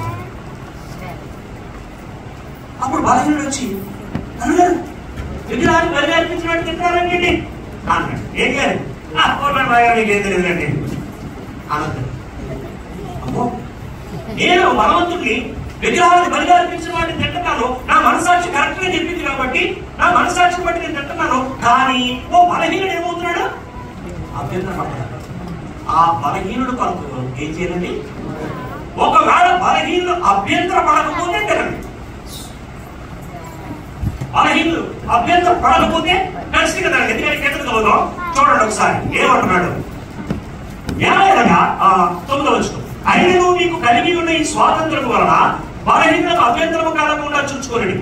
ఏదైనా జ్ఞానము గల నీవు విగ్రహముని యందు భోజన పంక్తిని కూర్చుండగా ఒకడు చూచినే కదా బలహీనమైన మనస్సాక్షి గల అతడు విగ్రహమునకు బలి ఇవ్వబడిన పదార్థములను తిరుగుటకు ధైర్యం తెచ్చుకున్నాడు కదా.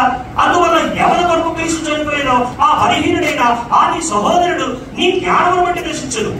ఏలాగు సహోదరులకు విరోధముగా పాపము చేయడం వలనను వారి బలహీనమైన మనస్సాక్షిని నొప్పించడం వలనను మీరు క్రీస్తులకు విరోధముగా పాపము చేయవారగుదురు. కాబట్టి భోజన పదార్థం వలన నా సహోదరికి అభ్యంతరము కలిగిన కదా నా సహోదరికి అభ్యంతరము కలగ చేయకుండాకే నేను అన్నిటికీ ఇప్పుడు ఓ సహోదరుని చూసి అభ్యంతరం పడతాడు అనుకోండి, అభ్యంతర పడిన సహోదరుని కొరకు మాత్రమే నేనేం చేయాలి? మానేసేయండి. ఎందుకని? ఆ బలహీనులైన సహోదరుని కొరకే ఎవరు చచ్చిపోయింది? యేసుప్రభు చచ్చిపోయింది. మరి బలహీనుడైన సహోదరుని కొరకు యేసుప్రభు చచ్చిపోతే బలహీనుడైనటువంటి మీ సహోదరుని కొరకు మీ విగ్రహాలకు బలిగా అర్పించిన వాటిని మాగానే అంతే. రెండు సందర్భాల్లో మీరు విగ్రహాలకు బలిగా అర్పించిన వాటిని తినవచ్చు. ఒకటి, మీ మనస్సాక్షి దోషారోపణ చేయడం లేదు, ప్రార్థించుకొని ప్రతి వస్తువుని తినండి. ఒకవేళ మీ మనస్సాక్షి దోషారోపణ చేస్తుంది మానేయండి. రెండు, మీరు విగ్రహాల్లో ఏమీ లేదు అని మీరు ప్రార్థన చేసుకొని ఆనందంగా పెట్టున్నారు. అయితే ఆ సందర్భంలో ఎవరైనా బలహీనమైన సహోదరుడు కనబడి అయ్యా విగ్రహాలకు బలిగా అర్పించిన వాటిని తింటున్నారంటే అభ్యంతరం పడితే సోదరా నీ కొరకు నేను ఏం చేస్తాను? ఆ రెండు సందర్భంలోనే తినొచ్చు. ఆ రెండు సందర్భంలోనే మానేమని కొత్త నిబంధనలు చెప్పాడు. అర్థమవుతుందండి? కాబట్టి సర్వోన్నతులైనటువంటి దేవుడు పాత నిబంధన కాలం నుంచి కూడా విగ్రహానికి బలిగా అర్పించిన వాటి విషయం ఇంకో విషయం చెప్పండి. ఈ ప్రిన్సిపాల్ కొత్త నిబంధనలే కాదండి, ఇక్కడ కూడా అదే. కానీ వాడికి అది అర్థం కాదు. ఎవరికి? ఇస్రాయేలుకి అది అర్థం కాదు. అందుకే దేవుడు ఏం చేసింది? ఆయన కోపం రగులుకుంది. ఇశ్రాయేలు వెళ్ళి దేవుడి పెదలు వెళ్ళి విగ్రహాల దగ్గర పెళ్లి చేసుకున్నాడు. వెంటనే దేవుడు వాడు ఏం చేశాడు? అందుచేత మరి విగ్రహాలకు బలిగా అర్పించిన వాటిని మనం తినొచ్చా తినకూడదా? ఎవరంటారు అన్నాం? మీరేమంటారు? ఆడపడ మాకెందుకు లేదు, మనమేమంటున్నాం? విగ్రహాలకు బలిగా అర్పించిన వాటిని తినొచ్చా తినకూడదా? పాత నిబంధన కాలం గురించి కూడా దేవుడు చెప్పినటువంటి స్టేట్మెంట్ ఏంటంటే విగ్రహాలకు బలిగా అర్పించిన వాటిని తినొద్దు. కానీ రెండు సందర్భంలో మాత్రం మీరు తినే అధికారం ఎప్పుడనంటే మీరు బాగా పెరిగిపోయిన క్రైస్తవులైతే మీ మనస్సాక్షి దోషారోపణ చేయకపోతే తినేటప్పుడు ప్రార్థన చేసుకుంది. రెండవది, మీ బలహీనుడైన సహోదరుడికి అభ్యంతరం లేకుండా ఉంటే మీరు తినండి. ఏ సమస్య? కానీ అందులో కూడా ఏదో ఉంది అని మనం నమ్మాం అనుకోండి. ఇప్పుడు కొరింథీయులకు రాసిన మొదటి పత్రిక 10వ అధ్యాయంలో పెద్ద సమస్య ఏంటో తెలుసండి. ఒకడు విగ్రహాల్లో అర్పించిన వాటిలో చేయబెడుతున్నారు, వచ్చి ప్రభురాత్రి భవనంలో చేయబెడుతున్నారు. అంటే అర్థం ఏంటి? విగ్రహాలను ఏదో ఉందని నమ్ముతున్నారు, ప్రభు భవనంలో కూడా ఏదో ఉందని నమ్ముతున్నారు. అందుకని దయ్యాల పాత్రలో మీరు చేయబెడుతున్నారు, దేవుల పాత్రలో కూడా చేయబెడుతున్నారు అని నటించాడు. అక్కడ అలాంటి తినకండి. అందులో కూడా ఏదో ఉంది బాబోయ్ అనుకోని, ఇందులో కూడా ఏదో ఉంది బాబోయ్ అనుకున్నారనుకోండి, వెనకండి అసలు వెనకండి, వాటి జోలికి వెళ్ళండి, ప్రశాంతంగా బతకండి. మీ మనస్సాక్షికి జవాబు చెప్పుకోండి. రైట్, మీరు బాగా పెరిగిపోయారు, నేను క్రీస్తుని పోలు నడుచుకున్నట్లుగా మీరు ఎవరు పోలు నడుచుకోవాలి? నన్ను పోలు నడుచుకోండి. అన్ని విషయాలు మనం ఎవరిలా ఎదుగుదో, క్రీస్తు ప్రభులా ఎదుగుదో అని అనుకోని ఆ స్థాయిలో పెరిగిపోయారా? మీ మనస్సాక్షి దోషారోపణ చేయట్లేదా? ప్రార్థన చేసుకుని ప్రతి వస్తువులు కదా. కానీ మీ మనస్సాక్షి దోషారోపణ చేస్తే మాత్రం జవాబు చెప్పవలసింది దేనికి? యేసు ప్రభు రక్తాన్ని చిందించింది దేని కొరకు తెలుసండి? మీ శరీరం కొరకు కాదు. దేని కొరకు? కాబట్టి మనస్సాక్షి కొరకు. అర్థమైందండి? ఆ మనస్సాక్షిని శుద్ధీకరించడానికి యేసు ప్రభు రక్తాన్ని చిందించింది. అందుచేత ఇప్పుడు ఆ మనస్సాక్షి దోషారోపణ చేస్తున్నటువంటి విగ్రహానికి బలిగా అనిపించిన వాడిని తినే విషయంలో తింటమానే. అర్థమవుతుందండి? లేదు, ఎవరు అభ్యంతరం పడటం లేదు, తినండి. ఒకవేళ ఎవరైనా అభ్యంతరం పడ్డారా? మానేయండి. ఈ మనస్సాక్షి దోషారోపణ చేసిందా? మానేసి. అంతే. పరిశుద్ధ గ్రంథం ఇంత తేటగా దేవుని వాక్యం వివరించింది, ఇంత స్పష్టంగా దేవుని వాక్యం బోధించింది. కాబట్టి దీని గురించి వారాలు పెట్టుకొని, గొడవలు పెట్టుకొని, డిబేట్లు పెట్టుకొని, అవి పెట్టుకొని, ఈ పెట్టుకొని, మనుషులు గెలిపించేసేసి, గందరగోళాలు చేసేసి, ఎందుకంటే కొట్లాడు, ఎందుకంటే దెబ్బలాటలు. సర్వోన్నతులు బైబిల్ తెలిస్తే అన్ని విషయాలు మనకు బోధిస్తాయి. మనసు పెట్టి కాస్త చదువుకుంటే అన్ని విషయాలు మనకి అర్థం. మీకు అర్థమైందని నేను అనుకుంటున్నాను, మీరు గ్రహించాలని నేను అనుకుంటున్నాను. చెబుగలవారు. కాబట్టి ఈ వాస్తవాలని ఒకసారి మనం జీర్ణింప చేసుకోవటం కొంతమందికి కొద్ది కష్టం అవ్వచ్చు. మళ్ళా మీరు మీ గృహానికి వెళ్ళండి, ఆలోచించండి, అర్థం చేసుకోండి, ఒక మంచి క్రైస్తవుడిగా పెరగడానికి ప్రయత్నం చేయండి. మీరు వేసుకున్న అతని స్థాయికి పెరిగిపోయారా? ఇవేమి అసలు లెక్కలోకి రావండి, లెక్కలోకి రావు. ఒకవేళ మనం పెరిగేటంత వరకు కూడా మనం జాగ్రత్త పరచుకోవడం వరకు విగ్రహాలకి బలిగా అనిపించిన వాటికి దూరంగా మనం ఉండటం అనేది శ్రేయస్కరం. మన జీవితాలు క్షేమంగా ఉంటాయి. అర్థమైందండి? అలాగా మన క్రైస్తవ జీవితాలు కొనసాగించడానికి ప్రయత్నించారు. మరి ఈ 3 రోజులు ఈ బైబిల్ తరగతులు దేవుడు చాలా ప్రోత్సాహకరంగా, చాలా మరి అందరికీ కూడా ఉపయోగకరంగా వాతావరణాన్ని అదుపులో పెట్టుకుని జరిగించాడు. అందరూ బట్టి దేవునికి స్తోత్రం చెల్లిస్తున్నాను. ప్రతి ఒక్కరు కూడా శ్రద్ధగా మరి క్రమం తప్పకుండా ఈ బైబిల్ తరగతులకు వచ్చారు. దేవుని యొక్క వాక్యాన్ని శ్రద్ధగా నేర్చుకున్నారు. మీ అందరికీ ప్రత్యేకంగా వందనాలు తెలియజేస్తున్నాను. మరి ఈ తరగతులు ఏర్పాటు చేయడం విషయంలో మరి కడుపులో ఉన్నటువంటి స్థానిక సంఘం సహోదరులు ఎంతో మంది ప్రార్థనలు, సహోదరులు ప్రార్థనలు చేశారు, భోజన కార్యక్రమాలు ఏర్పాట్లు చేశారు. మరి ఇలా ఏర్పాటు చేసినటువంటి ప్రతి వారికి మరి సంఘం తరపున ప్రత్యేకంగా ధన్యవాదాలు తెలియజేసుకుంటున్నాను.